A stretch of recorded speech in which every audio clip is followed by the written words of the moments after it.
I don't know why they do this. Is this the new normal?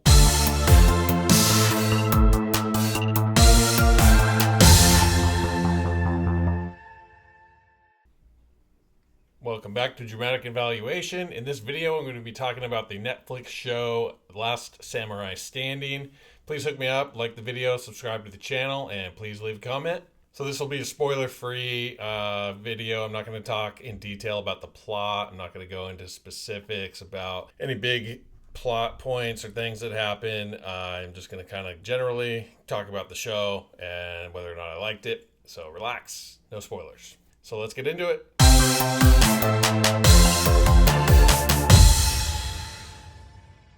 So I love the premise. So I watched this for a couple of reasons. One of them being the premise. It is essentially it's a tournament that they put on to just get to the last samurai standing. A bunch of samurai and fighters and people fighting each other, trying to get up to a far off location. So they're kind of like fighting along the way as they kind of like, it's like an amazing race type of thing to get to this place, but they gotta kill a certain number of people to get through checkpoints to get to the end, and then they'll get to the last samurai standing at the end, the winner of the tournament. So awesome premise, sounded really cool, and then the setting and the culture and the visual style and everything is just something I love. It's Japanese, it's set in Japan. I don't remember or know what year, but like ancient Japan, the samurai era, and I just love stuff like that. I've talked about that before. I talked about that in my review of the show Shogun on FX. I just love Japanese culture. There are a ton of Japanese and Korean shows and movies that I've watched. The Kingdom movies, Kingdom the show on Netflix. Just a ton of stuff that's in that same kind of like vibe and time period and visual aesthetic. Assassin's Creed Shadows, Ghost of Yotei. I literally just this morning finished playing that game. Freaking awesome. Like 55 hours in that game.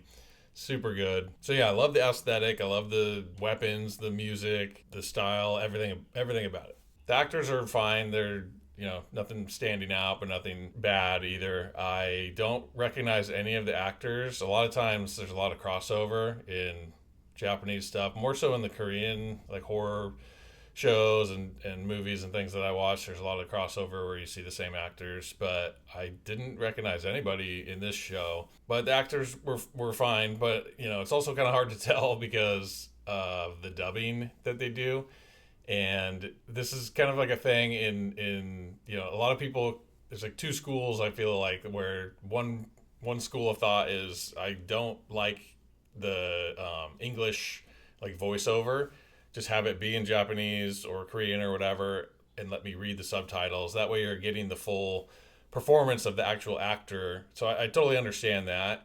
But I also, the other school of thought and where I kind of lean is I don't mind, not only do I not mind it, but it creates a vibe. It's this own like thing.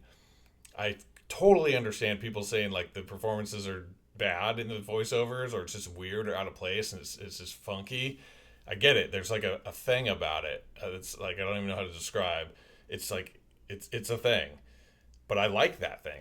For whatever reason, I enjoy that. Like I prefer that. Also, I just prefer to be able to hear the dialogue and not have to read it so that I can watch, especially a show like this where there's visual cool stuff going on the screen that I want to watch and not have to look at the bottom of the screen and read and like kind of miss what's going on. So I don't mind it at all. That being said, this show does a real weird thing with the AI mouth dubbing. Like, I don't know why they do this. Is this the new normal for foreign shows where they have English voiceover, but then they change the mouth of the actor with AI to have it match up? So like a big complaint, I think, for people why they don't, another complaint I should say, because I already talked about one, is with the dubbing, with the voiceover, the English voiceover, is it doesn't line up with, because they're speaking Japanese or Korean or whatever the language is, so it doesn't like match up with the mouth. So what this show did is used AI or whatever, CGI, to change the mouth to match up with the English. Super weird, man. Super don't need that. I really hope this is not the new normal. I did see it. I can't remember what it was, but it was I think a Korean show or movie a year or two ago that like did this, and I was just like, what are you doing? And AI was like not as good back then, so it was very noticeable and bad. And this one, it's like if you look kind of like at their eyes or like look at something else on the screen, don't focus on their mouth. It's not that bad. You don't notice it as much, but like it's still noticeable, and it's not seamless. It's like you can tell that that's CGI, and like it's like softened pixels in this area. You can just tell it doesn't like match the rest of the what's in the frame. Like it just is it's odd, and I don't need that. It literally makes it worse. Like I don't mind personally. I don't mind the mouth not matching, like because he's speaking Japanese, but then the voiceover is English and they don't match up. I don't care. I don't care. It doesn't bother me at all. This bothers me much more because it's just so weird, and you're not seeing the actors like real mouth. You're seeing some like cartoon version of what they're saying. It's so weird. I super don't need that. I really hope this is not the new normal and we start seeing this more as AI becomes more prevalent and the popularity in these foreign shows on Netflix is gaining traction. I really hope we don't see more of this. But we'll see what happens. But I'm not a fan. As far as the writing and everything, it's fine. It's pretty straightforward. It's there's nothing special. No like twists or turns or like things that really stand out. It was just kind of a straightforward story. They did use flashbacks quite a bit, a little too much and a little too randomly, if you ask me. Some of them were kind of pointless. Like, I'll try to describe this without spoiling, but like, there's like a character we've never seen before, and they do this a couple times. We've never even met this character before. We just see him like a few episodes into the show, and then we have a flashback of him, and then he just like dies in a fight, and you're like, what was that for? Why did we spend time getting to know or seeing the flashback of this character just for them to be erased within like 20 minutes of them showing up on screen? It just felt like random. It didn't feel like it served the story very well or too much. In a couple instances it did, but it felt like most of the time it didn't. So yeah, nothing particularly special or standing out about the writing, the story, etc. So the length and the pacing of this bad boy, it was 6 50-minute episodes. So not too bad, not quite a full hour. I think the first episode might be an hour, but then the rest are like 50, 48. So decent length as far as the overall season of 6 episodes. You can kind of get through it pretty quickly. There are some slow scenes though, honestly, not very great pacing, honestly. Like, it does spread out the action here and there, but it's so sparse and so short that the show does kind of drag a bit. The action scenes are good. There's some great fight scenes with some great choreography. I looked into it, and I guess the lead actor like did a lot or had a huge part in the fight choreography, so that's pretty cool. And they were cool, like very, very cool. They did a lot of like practical stuff and minimal CGI. They didn't want to use much CGI for the fighting, and some cool long sweeping shots with the fights and stuff. And that aspect of the show was great, but it was so few and far between. Like there was so much focus on these like boring characters and the slow story, and it felt like over half of the show, well over half of the show, was like the people that like set up the tournament, and then these people like betting on the tournament, and the police, but it was just like, what are we doing? Like, you have an opportunity to the premise of this show is awesome. You could have this thing just constant, like you have like hundreds of people entering into this tournament, have them fighting each other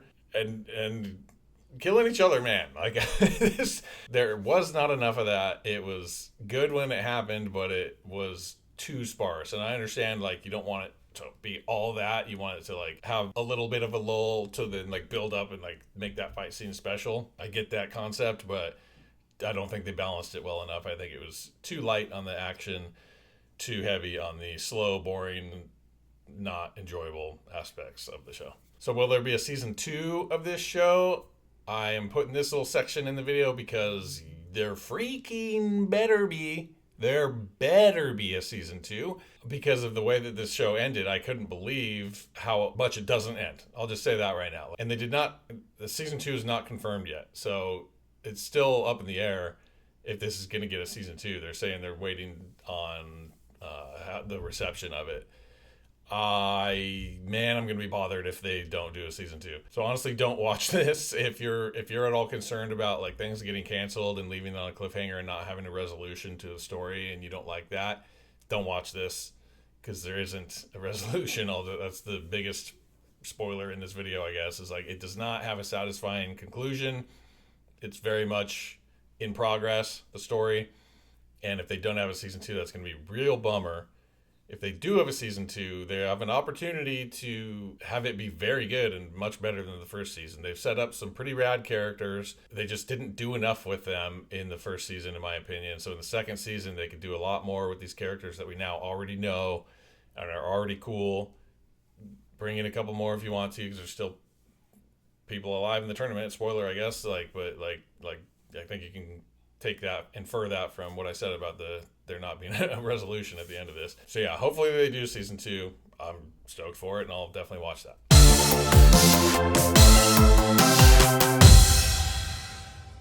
Okay, so for my rating, not super high, not terrible. I'm gonna give this one a 7.9.